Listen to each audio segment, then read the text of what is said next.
महाराष्ट्र शासनाचे महाराष्ट्र कामगार कल्याण मंडळ गट कार्यालय सांगली यांच्या मार्गदर्शनाखाली कामगार कल्याण मंडळ सातारा यांच्या वतीने जागतिक लोकसंख्या दिनाचे औचित्य साधत आज गुरुवारी सकाळी 11:30 वाजता विभागीय नियंत्रक कार्यालय महाराष्ट्र राज्य परिवहन महामंडळ विभागीय कार्यालय सातारा येथे एका अपत्यावर शस्त्रक्रिया केलेल्या किंवा 2 मुलींवर शस्त्रक्रिया केलेल्या जोडप्यांचा सत्कार समारंभ आयोजित करण्यात आला होता। यावेळी एका अपत्यावर शस्त्रक्रिया केलेल्या किंवा 2 मुलींवर शस्त्रक्रिया केलेल्या कामगार जोडप्यांचा शाल श्रीफळ देऊन आणि 5,000 रुपये धनादेश देऊन सत्कार करण्यात आला। या कार्यक्रमाचे अध्यक्ष महाराष्ट्र राज्य परिवहन महामंडळाचे सातारा विभागीय नियंत्रक रोहन पलंगे, प्रमुख पाहुणे सातारा सहाय्यक कामगार आयुक्त रेणवनाथ भोसले, प्रमुख उपस्थिती मुथा ग्रुप ऑफ फाउंड्रीज साताराच्या DGM HR सौ शकुंतला पवार, श्रीकांत देशमुख, प्रशासकीय अधिकारी सातारा ड्रायगोसिस हॉस्पिटल सातारा, राजमुद्राचे संपादक सचिन साप्ते, कामगार कल्याण अधिकारी गट कार्यालय सांगलीचे संभाजी पवार हे उपस्थित होते। तर या कार्यक्रमाचे संयोजन माननीय श्री संदीप कांबळे, केंद्र प्रमुख कामगार कल्याण केंद्र सातारा यांनी केले।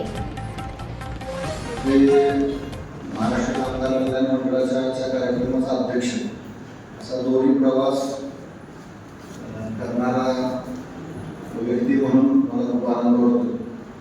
सन्माननीय व्यासपीठ अशा प्रकारे राहू आणि इथे उपस्थित असणारे माझे सर्व कर्मचारी बंधू, माझं हे शिक्षण MBA MPHR लेबर लॉ त्यामुळे सगळे आमच्या स्ट्रीमचे आहेत, त्यामुळे खूप आनंद वाटला। टेबलवर ॲक्च्युली पत्रिका होती। 11 जुलै जागतिक लोकसंख्या दिनानिमित्त महाराष्ट्र कामगार कल्याण मंडळ यांनी एक आपला कार्यक्रम आयोजित केला आहे। त्या अनुषंगाने आपले कार्यक्रमाचे अध्यक्ष पलंगे साहेब, त्यानंतर प्रमुख पाहुणे म्हणून शकुंतला पवार मॅडम, दुसरे आहेत सचिन साप्ते सर आणि सांगलीचे कामगार कल्याण अधिकारी संभाजी पवार सर। आणि आता सातारा जिल्ह्यात जास्तीत जास्त जे योजनेचा लाभ आणि लोकांपर्यंत लाभ देऊन त्यांना प्रत्यक्ष प्रभाग आणणारे आपले साताऱ्याचे एकदम धडाडीचे आणि कर्तव्यदक्ष अधिकारी संदीप कांबळे साहेब।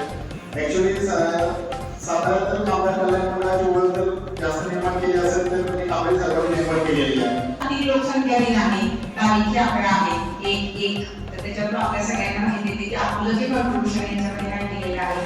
आणि मलाही अभिमानाने सांगावंसं वाटते की आम्ही असंच पालक आहोत ज्यांनी एका मुलीवरती ऑपरेशन केलेलं आहे।